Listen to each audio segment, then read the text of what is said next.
কার্যকর করা শুরু করেছে। এবং গতকাল এখানে আমিনুল আছে, আমি আমিনুলকে অবশ্যই একটা ধন্যবাদ কৃতজ্ঞতা জানাতে চাই যে সত্যিকার অর্থেই সে একটা খুব ভালো কাজ শুরু করেছে। আমি খুব আশাবাদী যে তার নেতৃত্বে ক্রীড়াঙ্গন অনেক দূরে এগিয়ে যাবে। তারেক রহমান সাহেব এই খেলাটাকে তিনি একেবারে গ্রামের মধ্যে মানুষের মধ্যে নিয়ে যাওয়ার জন্য কাজ শুরু করেছেন। শুধু তাই নয়, এই খেলা যারা খেলোয়াড় তারা যেন পেশাজীবী হয়ে ওঠে খেলাকে নিয়ে, সেটাও তার মাথার মধ্যে রয়েছে এবং সেই লক্ষ্যেও তিনি কাজ শুরু করেছেন। কালকে ভাতা দেওয়া হয়েছে বা সম্মান করা হয়েছে, এটা বড় কথা নয়। বড় কথা হচ্ছে যে ভবিষ্যতে যারা খেলবে তারা যেন খেলাকে পেশা হিসাবে নিতে পারে, এই কাজটি তিনি শুরু করেছেন, যেটা আমি মনে করি যে বাংলাদেশের ক্রীড়াঙ্গনে নিঃসন্দেহে একটা নতুন চিন্তা, নতুন ভাবনা এবং সামনের দিকে এগিয়ে। প্রিয় ভাইয়েরা, আমরা খেলাধুলাকে আমাদের অন্তরে ধারণ করি। আমি এখনও সুযোগ করে মাঠে ক্রিকেট খেলা দেখতে যাই, এবং যদি আবাহনী মাউন্টের ফুটবল খেলা হয় তাহলে আবার দেখতে যাব, কারণ এগুলো আমাদের প্যাশন। আমরা ছোট থেকে গড়ে উঠেছি এই ধরনের আপনার আনন্দ উপভোগ করার মধ্যে।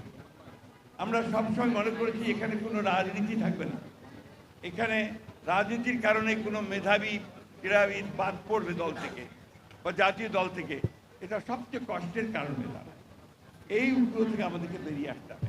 আমি আমাদের অত্যন্ত তরুণ ক্রীড়ামন্ত্রী, যিনি নিজে অত্যন্ত একজন দক্ষ, যোগ্য এবং বরেণ্য ফুটবলার ছিলেন, জাতিকে প্রতিনিধিত্ব করেছেন, তাকে অনুরোধ করব যে এই বিষয়টার দিকে লক্ষ্য রেখে রাজনীতিকে মুক্ত করে ক্রীড়াঙ্গনকে যদি আমরা সামনে নিতে পারি তাহলে নিশ্চয়ই আমরা সফল হব। আর আমাদের বর্তমান প্রধানমন্ত্রী জনাব তারেক রহমান সেইটাই চান, সেটাই তিনি কালকে বলেছেন। আমি বক্তব্য দীর্ঘ করবো না, এখানে অনেকে আছেন যারা রোদে কষ্ট পাচ্ছেন, গর্বে কষ্ট পাচ্ছেন।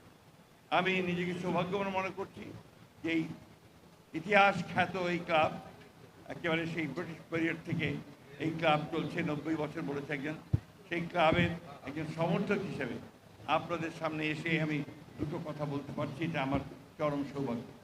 আমরা একটা অন্ধকার থেকে বেরিয়ে এসেছি, একটা অন্ধকার সময় থেকে বেরিয়ে এসেছি, যে কথা নিয়াজ মুর্শেদ বলছে।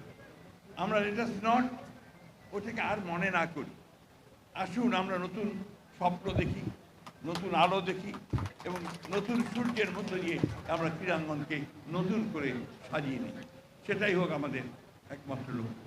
মোহামেডান